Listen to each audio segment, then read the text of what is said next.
Hello student, welcome to our channel Simplified Chemistry. Our today's topic is Chemical Kinetics. Let's start the topic. This is the second part of our discussion. Previously we have discussed about rate of chemical reaction. Now if we take a real example of chemical reaction such as decomposition of PCl5 into PCl3 and Cl2. Rate can be expressed in terms of decrease in the concentration of PCl5 or increase in the concentration of PCl3 or increase in the concentration of chlorine. Therefore, we can write rate is equal to minus delta of concentration of PCl5 by delta T or delta concentration of PCl3 divided by delta T or delta concentration of chlorine divided by delta T. Here the square brackets are indicated the molar concentration of that particular compound. Now generally two types of rates of reaction are used. First one is average rate of a reaction. If the rate of the reaction measured over a specified interval of time, that is long time, is called the average rate of the reaction. It is shortly denoted by RAV. For any normal reaction, reactant A to product B, RAV is equal to minus of delta A by delta T or RAV is equal to delta B by delta T. As we know, the concentration of reactant goes on decreasing with time as reactant moves towards the product. Hence, the average rate of reaction does not remain constant throughout the reaction process, but rate should be constant for any chemical reaction.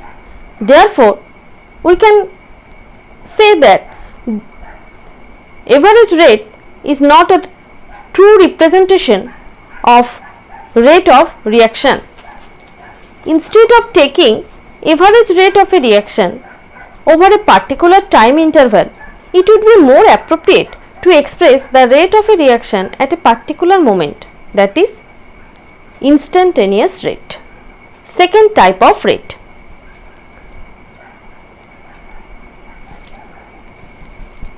If the rate of change of concentration of any of the reactant or product is measured at a particular instant of time, is called the instantaneous rate. That means the rate should be measured over a very small time interval.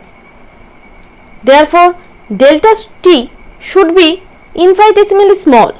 Now, for general reaction A to B, instantaneous rate, which is shortly denoted by RINST, is equal to delta A by delta T minus of delta A by delta T, where delta T is tends to 0, is equal to minus dA by dt, or it can be expressed in term of product B as delta B by delta T tends to 0 is equal to minus dB by dt. We know symbol delta is used for larger change and symbol D is used for infinitesimally small. Now, the concept of rate of chemical reaction or expression of rate of chemical reaction can be understood clearly by taking some real example of rate of reaction. If the stoichiometric coefficient, that means the numerical coefficient used in the balanced chemical reaction of the reactant and the product are same, then the rate of reaction will be same whether it is expressed in terms of decrease in the concentration of reactant or increase in the concentration of product. As for example, Hg plus Cl2 formed HgCl2. Rate can be expressed in three different ways: minus of delta Hg divided by delta T, or minus of delta Cl2 divided by delta T, or plus delta HgCl2 or delta T. But if the stoichiometric coefficient of reactant and product in the balanced equation are not same, as for example 2N2O5 decompose and form 4NO2 and O2. In this case, to get the identical value of the rates are divided by respective stoichiometric coefficient.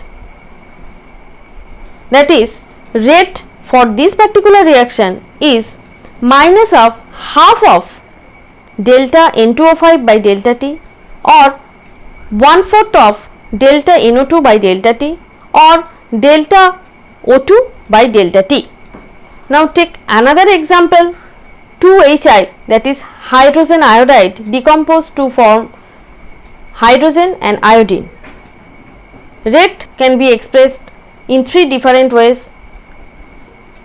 With respect to HI, rate is minus half of delta HI by delta T, or delta H2 by delta T with respect to hydrogen, and with respect to iodine it is delta I2 by delta T.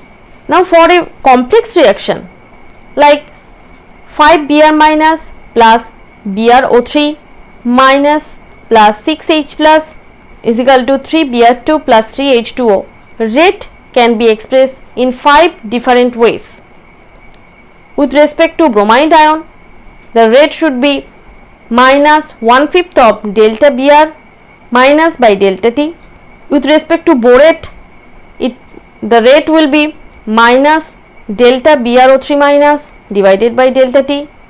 With respect to hydrogen ion, it should be minus of 1/6 of delta H plus by delta T, and with respect to bromine, the rate will be 1/3 of delta Br2 by delta T, and with respect to water, the rate will be 1/3 of delta H2O by delta T.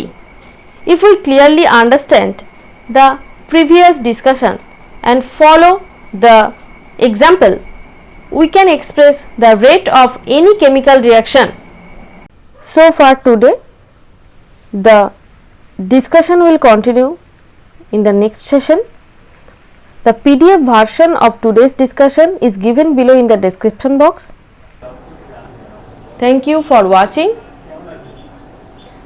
Please subscribe, share and give your valuable comment in the comment section.